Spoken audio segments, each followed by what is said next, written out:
네, 여러분 안녕하십니까. 지금 제가 오늘 서 있는 곳은 불암산 자락에 있는 성 베네딕트 요셉 수도원입니다. 보시다시피 이제 숲이 쭉 있고 뭐 새소리도 들리고 뒤에 불암산 보이시죠? 이제 가끔 이제 제가 찾아오는 곳이고 또 여기를 찾아서 또 산책을 하고 이렇게 또 기도도 하게 되면 좀 마음이 평안해지는 그런 장소입니다. 오늘 이곳에서 여러분과 함께 나누고 싶은 거는 지금 제 손에 이렇게 들고 있는데요. 헨리 데이빗 소로가 지은 월든. 뭐 많이들 읽어보신 책일 텐데 저도 최근에 또 다시 한번 읽고 굉장히 감명을 받았습니다. 그래서 이분의 삶과 또 이분의 생각에 대해서 한번 제가 메모한 걸 보면서 여러분하고 의견을 좀 나눠 볼 텐데요. 헨리 데이비드 소로는 1817년 7월 미국 매사추세츠주의 콩코드라는 데서 태어났습니다. 하버드 대학 졸업했는데 이제 세속적인 성공을 추구하는 길을 마다하고 그 콩코드 주변에 월든이라는 호수의 곁에 있는 그 옆에 있는 숲으로 들어가서 한 2년 넘게 생활을 하거든요. 자연주의자이지요. 평생 그는 이제 자유로운 삶을 추구했고 월든에서 살 때는 굉장히 단순하고 소박한 삶을 추구했습니다. 그가 45세에 사망할 때까지 사실 이 월든이라는 책은 알려지지 않았는데 사후에 이제 독자들의 반향을 받았죠.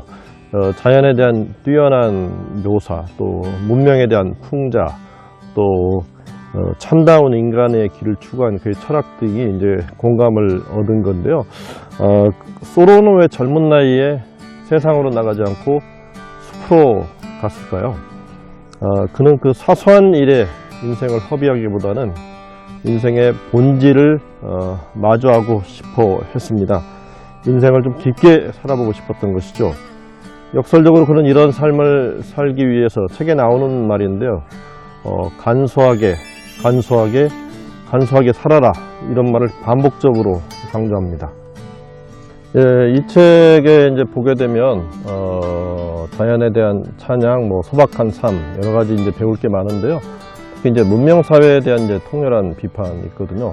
그 구절들을 제가 좀 정리해 왔는데 같이 좀 읽어보겠습니다. 사람들은 그릇된 생각 때문에 고생하고 있는 것이다. 사람들은 좀이 파먹고 녹이 슬며 도둑이 들어와서 훔쳐갈 재물을 모으느라고 정신이 없다. 인생이 끝날 무렵이면 자연히 알게 될 어리석은 자의 인생이라는 그런 말을 하고 있습니다. 이런 관점에서 이제 본인 스스로도 그렇게 살았지만 굉장히 단순하고 소박한 삶을 강조합니다. 또 구절을 읽어보겠습니다. 가장 현명한 사람들은 항상 가난한 사람들보다도 더 간소하고 결핍된 생활을 해왔다. 자발적 빈곤이라는 이름의 유리한 고지에 오르지 않고서는 인간 생활에 공정하고도 현명한 관찰자가 될 수 없다. 그는 철학자가 된다는 것은 단순히 그 심오한 사색을 하는 게 아니라 소박하고 독립적인 삶을 살아가는 것이라고 의미합니다. 의미한다 이렇게 말을 합니다. 먹고 사는 것을 마련하는 투박한 일에서 여가를 얻어 자유로운 인생을 향한 모험을 떠나자고 권유합니다. 사실 읽으면서 많이 공감이 되는데 사실 우리가 사회생활을 하는 저희들 입장에서는 사실 좀 부담이 되는 얘기이기도 하죠. 서로의 입장이. 하지만 서로가 어떻게 사는 게 참된 인생인가, 그 이제 인생의 나침판, 좌표를 제공해주고 있다는 점에서 사실 굉장히 많은 시사점을 주는 그 책인데요. 소로가 얘기하고 있듯이 사실 우리는 뭐 어떻게 보면 돈 많이 벌고 지위 높게 오르고 뭐 이런 것들을 성공이라고 생각하잖아요. 근데 저는 사실 그 성공의 기준은 잘못됐다고 생각합니다. 왜냐하면은 그런 기준에 의해서 성공을 측정하면 얼마나 성공한 사람이 될까요? 한 90% 이상의 삶은 그럼 성공하지 않은 건가요? 그래서 잘못된 기준인 거죠. 한 사람이 성실하게 살고 풍성한 자기의 삶을 영위해내면 누구나 성공한 인생이라고 생각합니다. 그런 관점에서 소로가 이런 맥락에서 한 얘기 한 구절만 더 소개해 드리겠습니다. 사람들이 찬양하고 성공적인 것으로 생각하는 삶은 단지 한 종류의 삶에 지나지 않는다. 왜 우리는 다른 여러 종류의 삶을 희생하면서까지 하나의 삶을 과대평가하는 것일까? 월드네는 이제 소로가 체프만의 시 이제 한 소절을 소개하는데 그 시에 이제 소로 생각이 잘 담겨 있습니다. 제가 읽어드리겠습니다. 허위의 인간사회여 세속적인 명성을 찾기에 바빠 천상의 묻 즐거움은 공중에 흩어지는구나. 월드네에서 소로의 삶은 이 말 그대로 소박함 그 자체입니다. 정신의 자유를 얻기 위해서 이제 자발적 가난의 삶을 이렇게 사는 것이죠. 그는 당시 현재 가치로는 잘 계산을 못하겠습니다만 28달러의 돈을 적게 들여서 집을 마련했고 가구나 의자 이런 것들은 본인이 다 직접 나무를 사용해서 목재를 사용해서 만들었고요. 또 음식에 대한 생각도 사실 지금 저희가 받아들이기는 좀 부담스럽습니다만은 단순함 그 자체입니다. 그가 한 얘기입니다. 사람이 동물처럼 단순한 식사를 하더라도 체력과 건강을 유지할 수 있다. 보통날 점심때 갓 따온 옥수수를 넉넉히 삶아 거기에 소금을 좀 뿌려 먹는 것 말고 무엇을 더 바라겠는가. 소로는 얽매임이 없는 자유를 추구했고 갈망했습니다. 그렇기 때문에 소로는 앞으로 이런 일보다는 지금 당장이 이제 중요하죠. 사람들은 진리가 멀리 어딘가에 있는 것으로 생각한다. 그러나 이 모든 시간과 장소와 사건은 지금 여기에 있는 것이다. 사실 지금 당장이 중요하다는 것은 저희가 알고 있듯이 까르페 디엠 또는 이제 영화 죽은 시인의 사회에서 보면 이제 선생님이 키팅 선생님이 있죠. 학생들한테 seize the day, 오늘을 잡아라. 그러니까 지금 현재 순간에 충실하라. 이런 맥락의 얘기들을 소로도 하고 있습니다. 우리가 추구하는 행복은 무엇일까요? 소로의 정의 한번 들어볼까요? 심오합니다. 자기 내부에서 동물적인 요소가 날마다 조금씩 죽어가고 신적인 면이 확대되어 가는 것을 확신하는 사람은 매우 행복한 사람이다.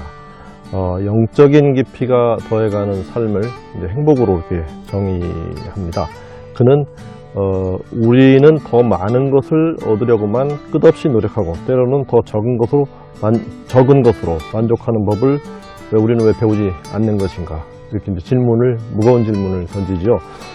소로가 이제 월든에서 하고 싶은 말은 매진말 부분에 이제 정수만 쭉 요약했는데 그 요약한 부분 몇 문장 제가 소개해 드리겠습니다. 그대여 눈을 안으로 돌려보라. 그러면 그대의 마음속에 여지껏 발견하지 못했던 1000개의 지역을 찾아내라. 그곳을 탐사하라. 그리고 자기 자신이라는 우주학의 전문가가 되라. 바깥만 바라보지 말고 자신을 탐구하라는 거죠. 자신의 생활을 소박한 것으로 만들면 만들수록 우주의 법칙은 더욱더 명료해질 것이다. 이제 고독은 고독이 아니고 빈곤이 아니며 연약함도 연약함이 아닐 것이다. 왜 우리는 성공하려고 그처럼 필사적으로 서두르며 그처럼 무모하게 일을 추진하는 것일까? 자신을 개발하기 위하여 서두른 나머지 수많은 영향력에 자신을 내맡기지 마라. 그것도 일종의 무절제이다.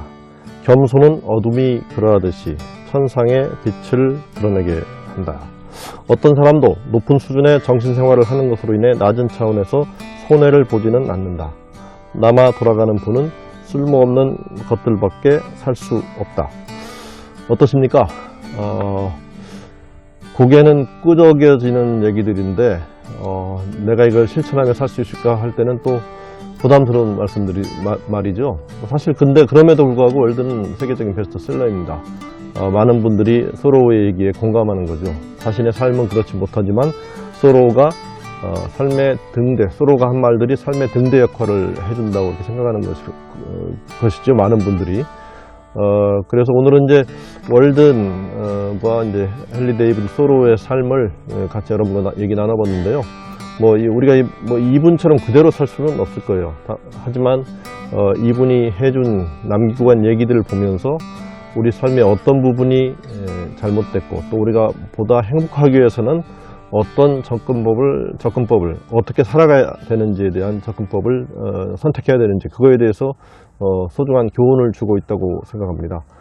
오늘 월든에 대한 얘기에서 여러분들의 삶을 재충전할 수 있는 그런 통찰력을 얻으실 수 있기를 바랍니다. 오늘 방송은 브람산자락의 성 베네딕트 요셉 수도원을 찾아서 했습니다. 시청해주신 여러분 감사합니다.